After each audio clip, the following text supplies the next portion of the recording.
Bismillahirrahmanirrahim. Assalamualaikum warahmatullahi wabarakatuh. Alhamdulillahi rabbil alamin. Allahumma fasalli wa sallim ala sayyidina wa nabiyyina wa maulana Muhammadin wa ala alihi wa sahbihi ajma'in, amma ba'du. Para jemaah sekalian yang disayangi Allah dan dicintai Allah, di kesempatan pengajian pagi hari ini kami diminta untuk mengisi kajian tentang masalah kurban dan yang berkaitan dengan kurban, karena kita sebentar lagi masuk di bulan Dzulqa'dah dan Dzulhijjah. Ini kan masih tanggal 24 Syawal kalau nggak salah lah. Berbicara tentang kurban, bahasa kitanya adalah udhiyah, artinya kurban. Makanya disebut udhiyah itu oleh karenanya hari itu disebut Idul Adha, hari raya yang di situ disunahkan untuk berkurban. Berkurban ini hukum asalnya adalah sunnatun muakkadah, sunnah yang sangat dianjurkan di dalam agama kita. Tidaklah kurban itu menjadi wajib kecuali kalau seandainya niat nadar. Kalau seandainya ada seseorang bernadar ingin berkurban, maka kurban itu sudah berubah hukumnya, bukan lagi sunnah, berarti hukumnya menjadi wajib karena dia bernadar.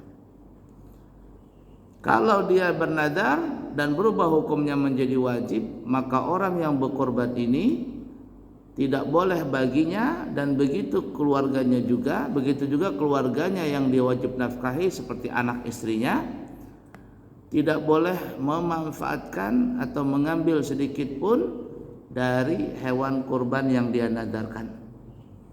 Jadi 100% semuanya diberikan kepada orang Islam, kepada orang lain. Kenapa? Karena dia sudah merubah status kurban yang sunnah, dia rubah menjadi wajib.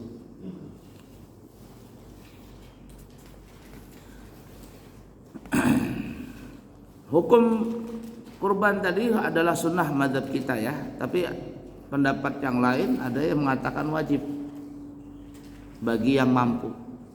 Nah, tapi kita ini walaupun mampu, statusnya memang hukum asalnya sunnah saja. Banyak sekali dalil-dalil yang berkaitan dengan dianjurkannya bagi kita untuk berkurban. Yang pertama, riwayat Imam Ahmad dan Imam Ibnu Majah, Nabi kita Muhammad SAW, dari riwayat sumbernya Abu Hurairah, Nabi kita bersabda, "Man wajada sa'atan falam yudhhi fala yaqribanna musallana." Siapa yang mempunyai keluasan rezeki tapi dia tidak mau berkurban, maka orang tersebut tidak boleh mendekati masjid kami. Jangan dekat-dekat ke masjid kami. Nah, oleh karenanya ada sebagian ulama yang mengatakan bagi orang yang mempunyai keluasan rezeki, maka orang itu bukan lagi hukumnya sunnah, tetapi hukumnya wajib untuk berkorban. Itu mazhab yang lain. Tapi mazhab kita walaupun kaya ya tetap saja sunnah hukumnya. Lalu yang disebut wajada sa'atan, orang itu mempunyai keluasan rezeki itu yang bagaimana? Pendapat itu yang bagaimana maksudnya? Nah, di sini ada beberapa pandangan. Apakah kita masuk kategori mampu atau tidak ya? Ada yang mengatakan apabila ada orang itu mempunyai kelebihan rezeki dari tanggal 10 Dzulhijjah sampai tanggal 13, kelebihan rezeki yang dia bisa membeli hewan kurban, maka orang itu disebut namanya orang yang mampu untuk berkurban. Kalau pendapat ini rata-rata kita mampu semua ini. Berarti kita mampu semua. 4 hari, 10, 11, 12, 13. Kita 4 hari ini memerlukan dana, umpama anggaplah kita belanja di rumah tangga itu sehari umpama 200 lah. Anak, istri dan semuanya 200. Berarti dikali 4 sama dengan 800. Kalau kita punya duit 800 untuk 4 hari, lalu kita punya kelebihan uang untuk bisa beli kurban, anggaplah kurbannya 3 juta. Totalnya kita punya 4 juta dari tanggal 1 sampai tanggal 4 sampai tanggal 13, maka kita sudah masuk kategori orang yang mampu. Kalau sudah seperti ini, kena semuanya kita. Dikatakan mampu untuk berkorban. Cuman ya tadi, mazhab kita Syafi'i hukumnya sunnah, tapi kalau pendapat yang lain sudah kena wajib hukumnya.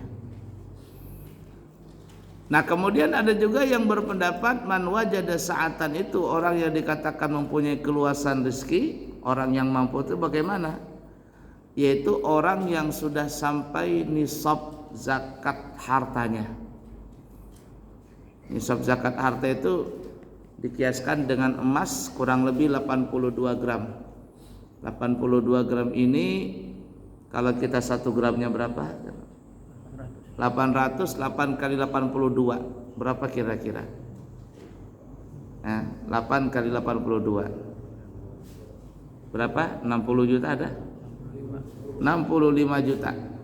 Kalau kita sudah mempunyai uang 65 juta kurang lebih ya, pokoknya duit itu dari tanggal 1 sampai tanggal 4 dari tanggal 10 sampai tanggal 13 ada duit 65 juta, itu bukan lagi mampu tapi memang kaya. Itu sudah dianjurkan untuk berkorban. Dan rata-rata kita kayaknya ada aja bisi duit segitu. Rata-rata insya Allah. Maka bagi kita yang punya duit seperti itu dianjurkan kita berkorban. Kalau tidak mau berkorban, tadi dikatakan oleh Nabi, fala yaqribanna musallana. Jangan dekat-dekat ke masjid kami. Jangan ke masjid as-salam, pelit itu orang seumur-umur enggak pernah berkorban. Di rumahnya. Mudah dipaham kira-kira? Nah, adapun dalil yang menunjukkan sunnah, walaupun kaya tapi sunnah hukumnya kecuali tadi nazar, itu hadis riwayat Imam Tirmidzi. Nabi kita bersabda, "Umirtu bin nahri wa sunnatun lakum." Kata Nabi, aku diperintahkan untuk berkurban. Bagiku, kata Nabi, hukumnya wajib. Tapi bagi kalian hukumnya sunnah. Begitu juga riwayat Imam Daruqutni, Nabi mengatakan, kutiba alayyan nahru wa laysa biwajibin alaikum. Bagiku diperintahkan untuk berkurban, itu hukumnya wajib. Kata Nabi nih, tapi bagi kalian itu bukanlah wajib. Walaupun tadi kaya. Tapi yang hadis pertama tadi ini sebagian ulama mengatakan wajib, di mazhab yang lain pada Hanafi dan Maliki hukumnya wajib apabila sudah kaya. Lalu bagaimana dengan hadis tadi yang kita sebutkan yang kedua dan ketiga tadi? Itu bagi yang tidak mampu. Jangan memaksakan diri, hukumnya sunnah saja. Untungnya kita di mazhab Syafi'i, mau yang kaya, mau yang sunnah, mau yang kaya, yang miskin, yang sederhana, yang mapan, yang tidak mapan, hukum kurban itu hukum asalnya adalah sunnah, kecuali dia bernadar, maka hukumnya wajib. Nah, seperti yang kita katakan tadi, kalau nazar, maka bagi yang berkurban tidak boleh mengambil sedikit pun dari hewan kurban tadi. Mau dia ambil, mau dimakan atau tidak, nggak boleh. Termasuk dia dan keluarga yang dia wajib nafkahi, seperti anak, istri, dan orang tuanya. Apapun nggak boleh, termasuk tahinya nggak boleh diambil, susunya dia nggak boleh ambil, bulunya, pokoknya dikasihkan semuanya. Yang mana yang tidak boleh? Yang dia korbankan, punyanya dia. Tapi kalau ada dia dapat daging kurban dari tempat lain, tapi bukan punyanya, ya boleh saja. Saya bernadar kurban, yang ini saya kirim ke Masjid As-Salam. Tiba-tiba ada orang ngasih saya, tapi bukan dari Masjid As-Salam, dari langgar sebelah. Boleh nggak? Boleh aja. Mudah dipaham kira-kira. Baik, kemudian Kalau nazar tadi kita sudah katakan semuanya dikasihkan. Tapi kalau kurban sunnah ini, maka para ulama mengatakan dianjurkan kalau kurban sunnah itu kita membaginya menjadi 3 bahagian. Sepertiga kita makan, kita dan keluarga kita. Kalau kita seorangan, pusing juga makan daging banyak. Ya. Sepertiga kita makan, kita dan keluarga kita, dan boleh kita simpan. Tidak mesti harus habis sampai tanggal berapa namanya itu, tanggal 13. Enggak. Walaupun setahun kita punya kulkas, kita simpan setahun boleh. Kepingin makan daging kurban, makan. Nah itu sepertiga kita makan. Kemudian sepertiganya kita sedekahkan, dan sepertiganya kita hadiahkan. Nah ada bedanya sedekah dengan hadiah. Kalau sedekah itu kita ngasihkan kepada orang yang level ekonominya di bawah kita. Itu kita sedekah. Ada orang miskin, ada orang yang ya kasihan. Kita kasihkan daging kurban tadi kepada mereka, itu namanya sedekah. Dan sedekah ini bahasa kitanya, mohon maaf ya kalau bahasa sayanya, menolong orang, membantu orang. Itu namanya sedekah. Kita berikan kepada orang yang level ekonominya di bawah kita. Kemudian adapun hadiahnya adalah hadiah itu kita berikan sesuatu kepada seseorang yang kita hormati, yang kita muliakan, baik dia orang kaya, baik dia yang level ekonominya selevel dengan kita, atau di bawah kita tapi dia orang terhormat seperti tokoh masyarakat, seorang guru, seorang ulama, seorang habaib, maka semua itu kita sebut namanya hadiah. Nah oleh karenanya siapapun kita boleh saja makan daging kurban. Ya, biar orang kaya boleh saja makan daging kurban, tidak ada masalah. Ya, boleh makan daging kurban walaupun orang kaya, asalkan kurban tadi kurban sunnah. Cuman ya kalau orang kaya apalagi sudah darah tinggi ya paham-paham sudah, jangan terlalu banyak. Ya. Yang repotnya dia nggak berkurban.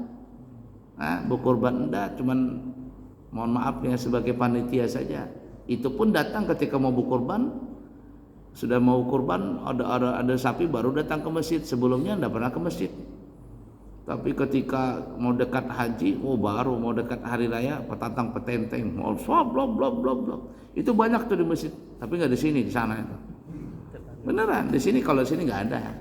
Kalau di masjid lain tuh laporan jamaahnya itu kiai itu, nah orang itu udah pernah ke masjid, tapi ketika datang ke masjid, gayanya bukan main.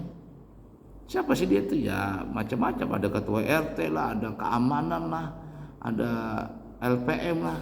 Sebenarnya udah pernah ke masjid, cuman karena ada hewan kurban baru bergaya banget. Saya yang nguasai tempat ini, saya ini. Wah, ujung-ujungnya sekarang bawa daging kurban. Bumbung makan daging kurban.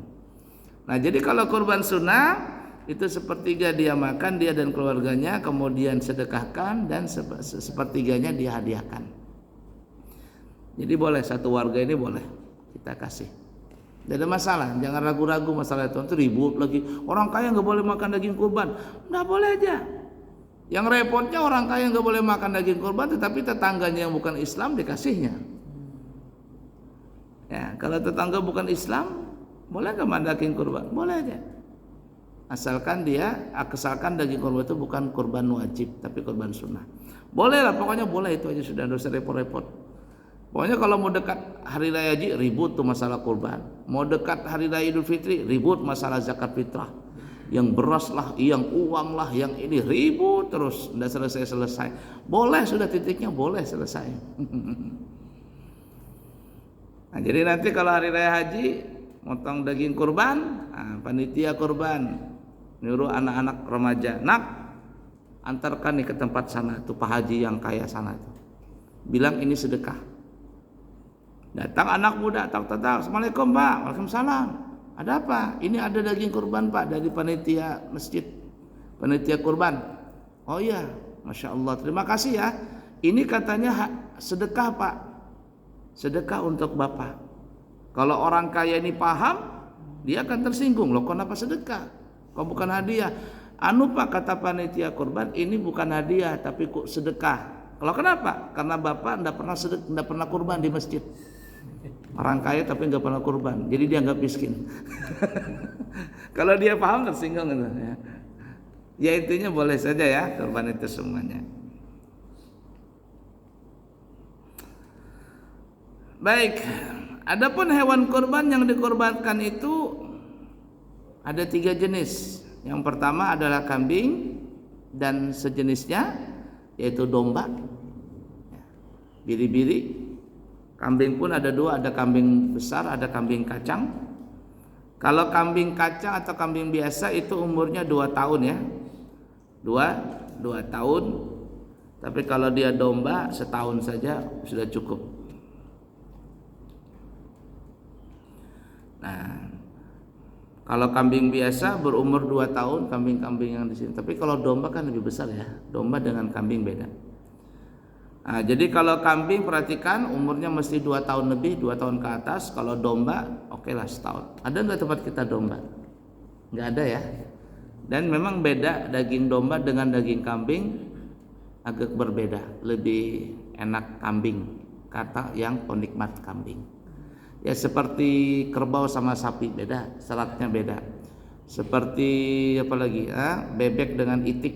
Bebek dengan itik sama ya. Itik dengan mentok, walaupun sama-sama bebek. Mentok itu yang apa? Yang gede. Nah, kan ada mentek, ada sama bebek beda. Orang umum bilang bebek, tapi kalau orang Banjar bilangnya itik. Dagingnya beda. Nah, jadi yang boleh dikorbankan adalah pertama kambing dan keluarga kambing termasuk domba. Tapi kalau domba umur 1 tahun ke atas, kalau kambing biasa umur 2 tahun ke atas. Kemudian yang kedua adalah sapi atau kerbau. Ini berumur 2 tahun lebih. Umurnya 2 tahun lebih. Jadi perhatikan nanti kalau membeli sapi atau apa, sudah cukup nggak umurnya. Kalau belum cukup tidak boleh dikorbankan. Kemudian yang ketiga adalah onta. Onta ini berumur 5 tahun ke atas. Nah, kita nggak punya onta di sini, nggak ada onta. Nah, jadi seperti itulah umurnya. Kemudian juga yang diperhatikan ketika memilih hewan kurban nanti, kita harus memilih yang sehat. Maka jangan mencari binatang kurban yang pincang, itu nggak sah. Atau yang sangat kurus banget, tinggal tulangnya aja. Jadi ketika disembelih nanti dagingnya enggak ada, cuman sop tulang aja, bukan lagi sop daging. Jangan terlalu kurus, kemudian sakit, penyakitan. Nah, makanya biasanya kalau hari raya kurban itu dekat dinas perhewanan atau apa istilahnya itu ya. Itu ngecek binatang hewan kurban itu. Kira-kira kurban ini, sapi ini bagus enggak? Nah, kalau dia tidak bagus maka dilarang. Nah, kecuali ada sakit tapi masih ditoleransi. Ditoleransi sakit apa namanya? Enggak paham juga itu ya. Tidak mengganggu kesehatan bagi orang yang makan. Nah, pada umumnya itu banyak penyakit sapi itu namanya apa ya? Cacing hati itu. Cacing hati. Enggak tahu dari segi kesehatan, Dinas Kesehatan Hewan apakah itu membahayakan dimakan sama kita atau tidak. Kalau seandainya itu membahayakan jangan. Jadi sakitnya yang kenapa tidak boleh sakit? Ya pertama tidak pantas. Yang kedua khawatir kalau dimakan membahayakan bagi kita yang memakannya.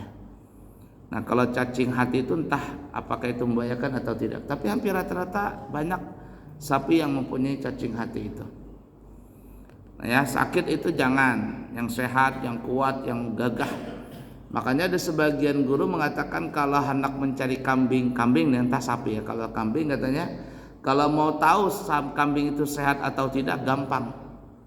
Lihat kambing tadi, kalau dia rancak, kalau dia lincah, loncat sana loncat sini, itu sehat. Apalagi kalau dia sering kawin. Loncat sana loncat sini, melihat kambing betina kawin dia. Itu sehat itu. Jangankan kambing, kita aja laki-laki kalau rancak kawin aja sehat. Ya, arti kawan tuh rancak menyetor lawan bini, sehat tuh. Tapi kalau sudah jarang, berarti turun mesin sudah. Ya, sakit pinggang katanya. Tapi kalau rancak aja masih sehat gitu. Nah caranya begitu tuh, yang lincah loncat sana loncat sini itu kalau kambing, apalagi yang suka kawin.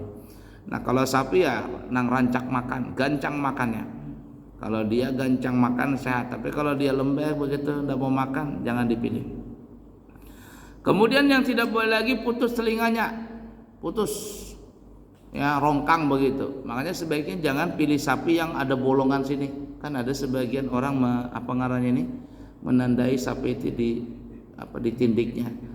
Kalau bisa jangan. Ya, kalau bisa jangan, cari yang telinganya sehat. Makanya biasanya orang Aceh itu lihat telinganya. Bagus enggak? Kalau bekutuan banyak berarti ini jorok kambing atau sapi ini. Kemudian putus ekornya, buntutnya putus, jangan. Nggak nyaman dibikin sop buntut nanti sapinya nggak ada buntutnya. Maka paling nyaman sop buntut itu. Nah kemudian yang telah berumur, jangan belum cukup umur. Umurnya kita sebutkan tadi sudah. Kemudian disebutkan dalam hadis riwayat Imam Ahmad dan Imam Tirmidzi bersumber daripada Barra bin Azib radhiyallahu taala, beliau berkata telah bersabda Nabi kita Muhammad sallallahu alaihi wasallam, apa jar Nabi, arbaun la tajzi'u fil adahi al-aura'u al-bayyinu auruha wal maridatu al-bayyinu maraduha wal arja'u al-bayyinu arajuha wal ajfa'u allati la tunki. Kata Nabi, ada 4 jenis hewan yang tidak boleh dijadikan hewan kurban. Maksudnya yang berpenyakit ya. 4 macam binatang yang tidak sah dijadikan hewan kurban. Yang pertama, rusak matanya, picak. Picak. Picak sebelah nih, apalagi buta. Kalau picak kan sebelah, kalau buta dua-duanya. Jangan. Picak saja nggak boleh, apalagi buta. Rusak matanya. Wal maridah, kemudian sakit yang parah. Nah, sakit jangan. Kemudian wal arja'u, pincang. Pincang, jangan. Wal ajfa'u, dan kurus yang enggak punya daging, enggak berlemak. Itu semuanya tidak boleh dijadikan hewan kurban. Makanya sebagian guru mengatakan, sebagian orang yang ahli mengatakan kalau kepingin mencari hewan sapi yang gemuk, mohon maaf lah, lihat pinggulnya. Kalau pinggulnya berisi, nih daging berisi, gemuk tuh. Tapi kalau pinggulnya keropos cekung begitu, jangan. Cekung jangan.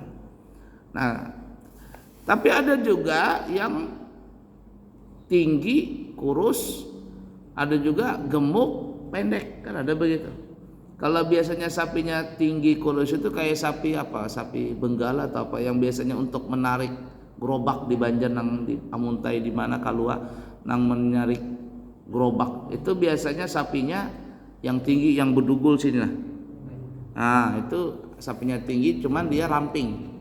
Nah, ya, ada juga yang pendek tapi gemuk. Nah, yang bagus itu sudah ganal, gemuk lagi. Ganal, gemuk, montok sapinya. Kemudian kalau kambing itu untuk 1 orang, kalau sapi untuk 7 orang. Sapi 7 orang, onta 7 orang. Tapi ada sebagian mengatakan kalau kambing 1 orang, sapi 7 orang, kalau onta 10 orang. Cuman pendapat yang kuat, sapi dan onta tetap 7 orang. Riwayat Imam Muslim dari Sayyidina Jabir radhiyallahu taala anhu, beliau berkata, naharna ma'a Rasulillah sallallahu alaihi wasallam amal Hudaybiyati al-badanata an sab'atin wal baqarata an sab'atin. Kami telah menyembelih kurban bersama Nabi Muhammad sallallahu alaihi wasallam pada tahun Hudaybiyah. Seekor onta untuk 7 orang dan seekor sapi untuk 7 orang. Ini riwayat hadis Muslim. Inilah yang lebih kuat, yang sapi dan onta itu bisa kolektif untuk 7 orang. Di riwayat yang lain Imam Tirmidzi dan Imam Nasa'i bersumber daripada Abdullah bin Abbas radhiyallahu taala anhuma, beliau berkata, kunna ma'a Rasulillah sallallahu alaihi wasallam fis safari fa hadara al-adha fashtarakna fil baqarati sab'atan wa fil ba'iri 10. Abdullah bin Abbas berkata, kami pernah bersama Nabi Muhammad SAW di dalam satu perjalanan. Ketika itu datang hari kurban. Maka kami pun menyembelih hewan sapi untuk 7 orang dan 1 ekor onta untuk 10 orang. Jadi kalau ada yang berpendapat onta 10 orang kolektif, sapi 7 orang, kambing untuk 1 orang, maka boleh saja pendapat tadi.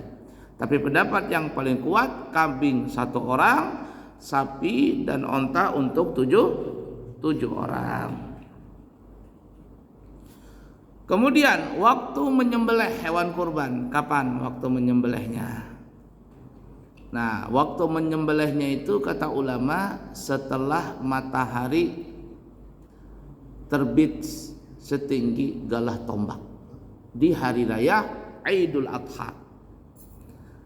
Itu waktu menyembelihnya. Yang paling afdal adalah setelah orang selesai salat Id dan setelah berkhutbah. Setelah salat Id dan setelah berkhutbah.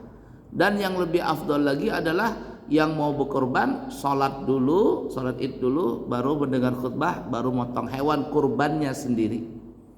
Karena zaman Nabi itu para sahabat kalau memotong hewan kurban mereka memotong sendiri-sendiri. Kalau kita kan repot motong sendiri-sendiri. Apalagi belum pernah motong sapi.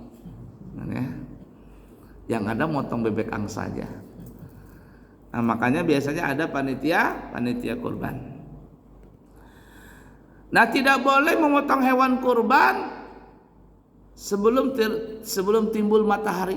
Kalau dia memotong hewan kurban sebelum matahari terbit, maka itu bukan jadi hewan kurban, tetapi menjadi potongan biasa saja. Bukan kurban namanya. Ada salah satu masjid, kita sudah sebutkan masjidnya ya di Balikpapan ini. Itu panitianya juga akal-akalan juga itu. Ya, arti akal-akalan jadi panitia tapi nggak mengerti tata cara hukumnya. Ya tadi karena kepingin jadi panitia supaya dapat daging kurban aja.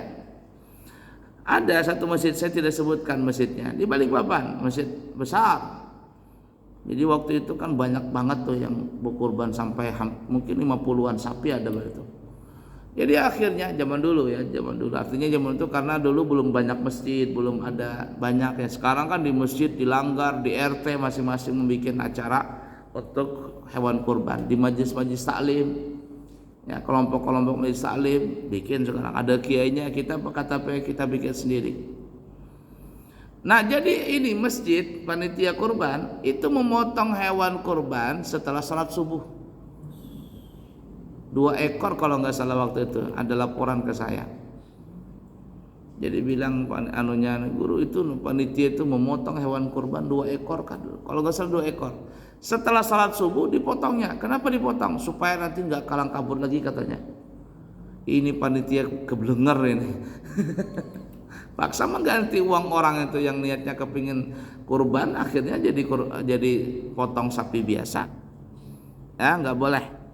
Nah, tetapinya adalah setelah terangkat matahari setinggi tombak, kurang lebih 90 menit setelah masuk waktu subuh. Jadi kalau subuh jam 6 kurang 10, berarti nanti boleh motong hewan kurban. Ya anggaplah 6:30 itu sudah boleh motong hewan kurban. Dan yang lebih afdalnya adalah setelah pulang dari salat Idul Adha dan khutbah. Dan yang lebih afdalnya lagi yang mau berkurban ini salat Idul Adha dulu, baru dia mendengar khutbah lalu dia berkurban. Dan dia memotong dengan tangannya sendiri.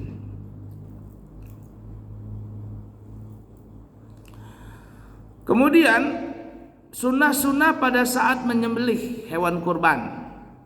Yang jelas pertama baca basmalah. Kemudian berkurban, berniat kurban pada saat penyembelihan. Membaca salawat dan salam kepada Nabi Muhammad SAW. Membaca takbiran nih. Dan takbiran itu jangan kaset, nanti kaset yang masuk surga. Manusianya takbiran Allahu Akbar, takbiran semuanya. Sambil takbiran, sambil motong hewan kurban. Kemudian selanjutnya berdoa kepada Allah, karena salah satu waktu yang paling mustajab adalah waktu penyembelihan itu. Ini bagi yang mau kurban ya. Bagi yang mau kurban dianjurkan untuk hadir, makanya dianjurkan untuk hadir dan berdoa. Ketika pisau sudah diletakkan di leher itu siap berdoa sudah. Ya, itu paling mustajab doa. Ya Allah, ini saya beli limosin nih. Harganya 100 juta. Ya Allah, ganti Innova gitu. Fortuner umpamanya. Boleh nggak ya? Boleh aja. Asalkan mintanya kepada Allah. Enggak ikhlas. Itu urusan ikhlas dengan tidak ikhlas bukan urusan kita, urusan dia dengan Allah Ta'ala. Boleh saja ya. Nah itu. Jadi hadir waktu penyembelihan. Kalau dia bisa nyembelih sendiri, alhamdulillah. Kalau nggak bisa diwakilkan dan hadir pada saat penyembelihan itu. Makanya biasanya kita panitia ya, kita panggil tuh kelompok A, Fulan bin Fulan, Fulan bin Fulan, kumpul. Mana orangnya? Ya, serah terima Pak kepada ini tukang jaga. Mereka bertujuh, Pak kami wakilkan Bapak untuk menyembelihkan hewan kurban kami. Ayo sudah hadir Pak. Yang mau kurban keliling nih di depan tuh, ngeliatin sapinya dikorbankan. Berdoa Pak, berdoa Pak. Begitu caranya yang afdal. Tapi ada juga saya nggak berani ngelihat Pak. Kenapa? Trauma atau apa namanya? Takut ngelihat darah. Ya sudah di belakang saja, tapi berdoa begitu. Kemudian selanjutnya menyembelih hendaklah dihadapkan ke arah kiblat hewan tadi.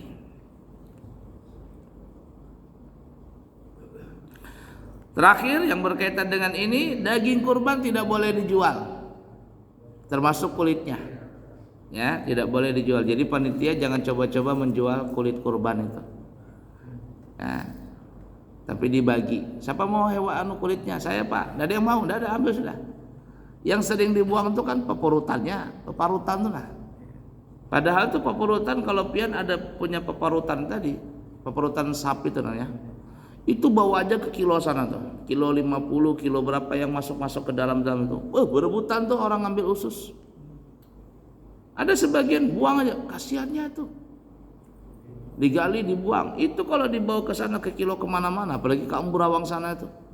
Orang jarang menyembelih korban. Ususnya itu dimakan orang, artinya dibersihkan dimakan. Karena mereka jarang makan daging korban. Nah itu tuh. Ini dibuang ya, kulitnya dibuang ya. Di Banjarmasin ada nang apik lah sebagian kelompok di Banjarmasin tuh, Majelis Taklim.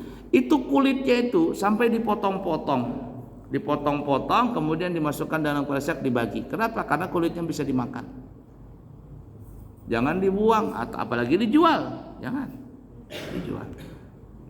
Nggak boleh dijual. Nah kecuali umpama ada orang sudah dapat kulitnya, Bapak mau kulitnya? Oh mau, udah saya ambil. Ternyata setelah dia dapat jatah kulit tadi, dia nggak bisa membersihkan, saya mau jual aja lah. Boleh nggak? Ya boleh, karena dia sudah jadi hak miliknya.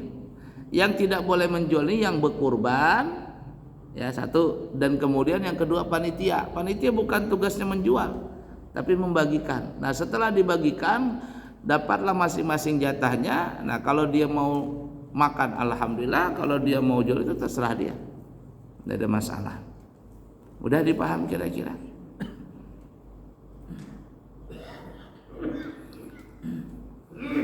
Nabi bersabda dalam riwayat Imam Ahmad bersumber daripada Sa'id Al-Khudri, la tabi'ul luhumal hadi wal adahi wa kulu wa tasaddaqu wastamti'u bijuludiha wa la tabi'uha.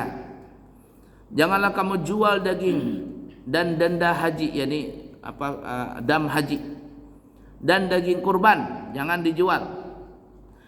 Tetapi makanlah daging tersebut dan sedekahkanlah daging tersebut serta ambillah manfaat dari kulitnya dan jangan dijual.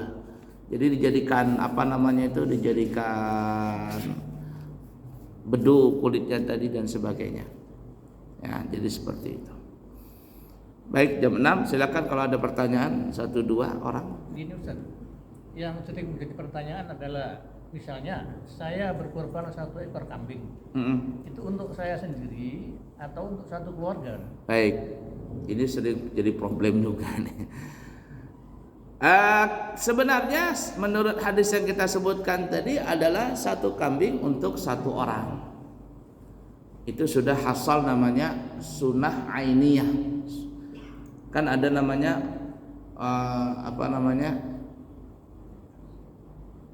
fardu ain, ada fardu kifayah. Nah begitu juga sunnah, ada sunnah ain, sunnah ain, ada sunnah kifayah, sunnah ainiyah, ada sunnah kifayah. Jadi sunnah yang pribadi perorangan, fardu ain atau sunnah ain itu adalah 1 ekor kambing untuk 1 orang. Tapi kalau seandainya satu keluarga mampunya cuma 1 ekor kambing, maka diatasnamakan kepala keluarga suaminya, namun mencakup 1 keluarga, maka ini sudah mencakup namanya sunnah kifayah. Sunnah kifayah dianggap itu 1 keluarga berkurban. Bagaimana dengan hadis Nabi? Ini kurbanku dan kata Nabi dan kurban umatku yang mereka tidak berkurban. Jawabannya itu khusus bagi Nabi. Khusus bagi Nabi. Nabi boleh tapi kita tidak. Ya, namun bukan tidak boleh, artinya gini ya. Ada sunnah ain, ada sunnah kifayah. Yang tadinya kita katakan adalah sunnah ain ya perorangan. Tahun ini umpama atas nama suaminya, tahun depan atas nama istrinya, tahun depan atas nama anaknya. Boleh saja. Tapi kalau mau diatasnamakan suami untuk 1 keluarga, ya kepala keluarga yang suami yang mewakili, maka juga disebut namanya sunnah kifayah. Artinya hasalal udhiyah itu sudah dikatakan namanya berkurban. Mudah dipaham kira-kira? Satu sapi kan 7 orang, 7 orang. Sekiranya 6 orang, kemudian yang 1 ini untuk akikah. Boleh aja, boleh seperti itu. Satunya 6-nya kurban, satunya akikah boleh. Cuman bedanya kalau kurban itu yang dibagikan daging mentah. Kalau akikah yang dibagikan daging masak. Ya itu. Nah, tapi kalau hukumnya sunnah ya, sunnah saja. Jadi kalau mau daging kurban itu dikasihkan ke mentah, nggak boleh dibagikan yang masak. Lalu bagaimana panitia? Panitia nanti boleh memasak tapi minta izin dulu sama yang punya kurban. Pak, ini kita boleh nggak nanti kita ngambil sedikit Pak? Ini yang kurban kita ngambil mungkin 1-2 kilo nih. Kita masak dulu. Nanti kita makan rame-rame karena gotong royong. Kalau nggak ada makan juga kasihan panitia. Sampai jam 3 belum selesai lagi membagi itu.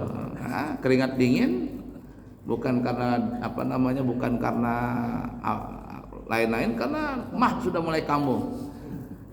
Jadi panitia minta izin dulu. Makanya kan kalau panitia nanti daftar sama Pak, izin situ Pak, nanti aktu akadnya nanti Bapak niat untuk menyerahkan ke panitia ya, disembelih ya. Kemudian kami minta izin Pak, nanti siapa tahu kami mengambil sedikit, kami masak nanti, boleh nggak Pak? Oh boleh, selesai sudah. Izin. Iyalah, punya orang kan. Kita kan panitia ini kan cuman relawan pelaksana, disuruh membagikan, bukan disuruh memasak.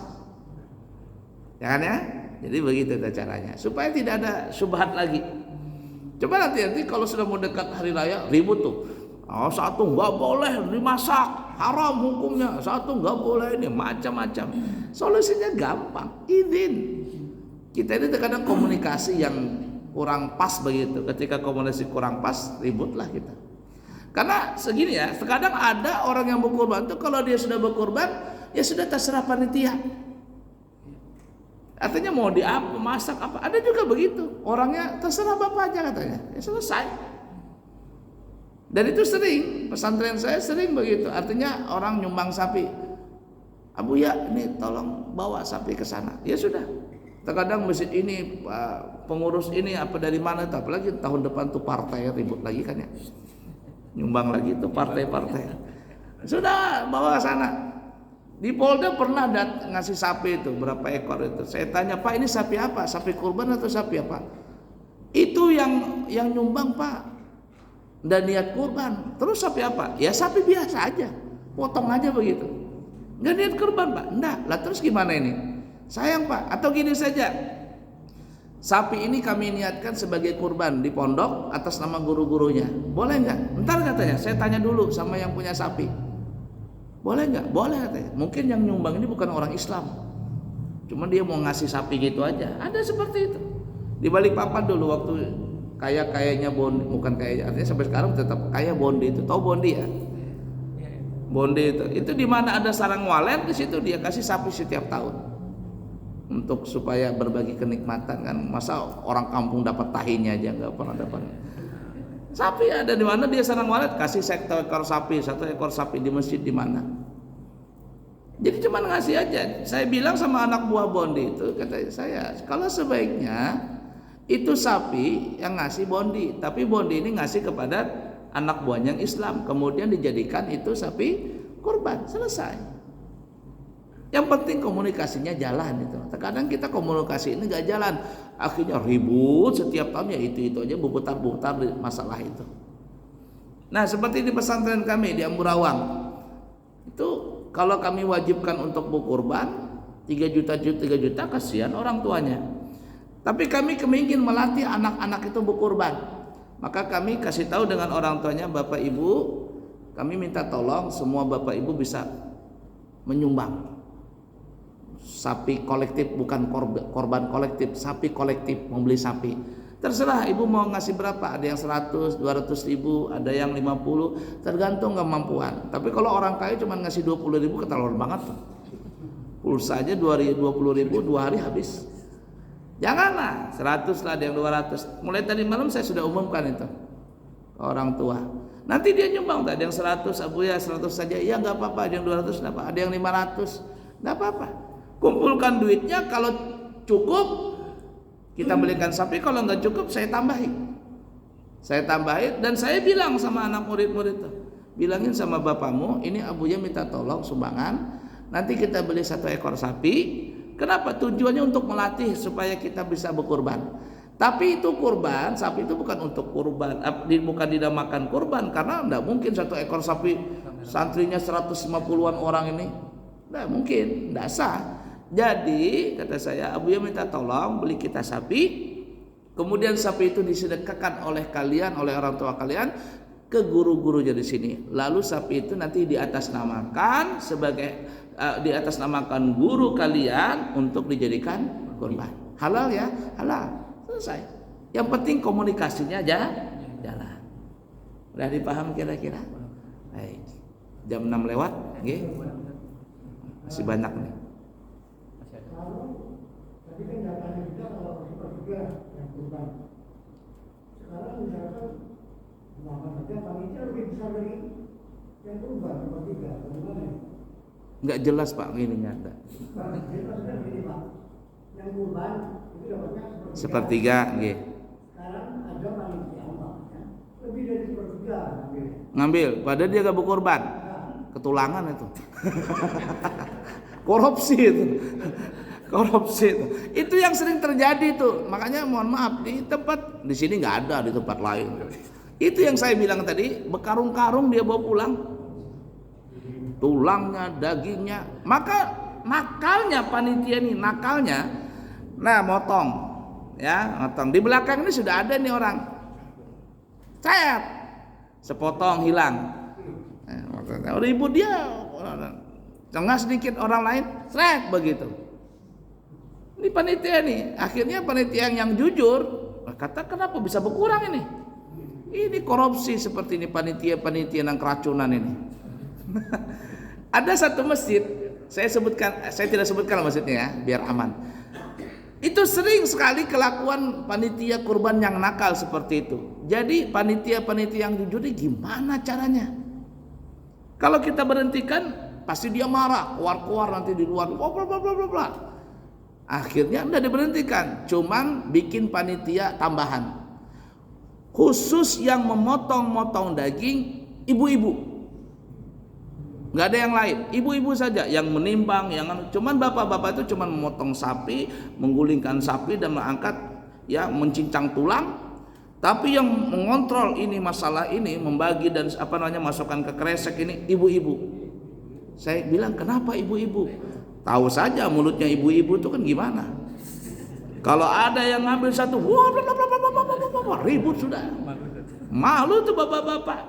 Iya beneran, apalagi nenek-nenek disuruh.